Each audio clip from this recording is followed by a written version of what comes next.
Good morning. આજના વિડીયોમાં તમારા બધાનું હાર્દિક સ્વાગત કરું છું। તો અત્યારમાં પહેલાં તો જો ચા નાસ્તાનું કામકાજ ચાલે છે। બા તો અત્યારમાં ડુંગળી અને ગાંઠિયા એવો બધો નાસ્તો કરી લીધો। પાણીની બોટલો બધી ભરવાની હતી, ભરી લીધી। ભીંડાનું બનાવવાનું છે શાક, એટલે તું કે ભીંડો ધોયા ને હું ફટાફટ મસ્તીની છાશ બનાવી નાખું। મેં કાંઈ વાંધો નહીં, હાલો તો તમે છાશ બનાવો ને તો હું ભીંડો ધોઈને આવતી રહું। બાકી હવે હું છે ને લોટ બાંધી નાખું, એટલે બાએ જો લોટ બાંધી નાખ્યો છે ને મારે સુધારવાના હતા ભીંડા, એટલે મેં ફટાફટ ભીંડા સુધારી નાખ્યા અને બાએ છે ને રોટલી કરી નાખી।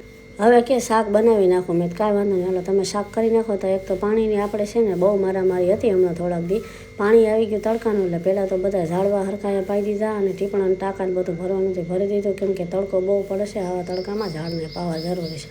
એ કામ પૂરું કરીને પછી તો કપડાં ધોવાના હતા, એટલે ફટાફટ કપડાં ધોઈ નાખ્યા। અને હવે તો ફૂલ એનર્જી ઘટી ગઈ હતી ને ભૂખ લાગી હતી જોરદારની। બાએ બનાવી નાખી મસ્ત સ્પેશિયલ આપણે ડીશ।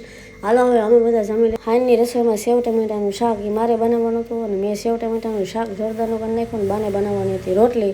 આજનો વિડીયો અહીંયા જ પૂરો કરી। વિડીયો ગમે તો સબસ્ક્રાઈબ કરો।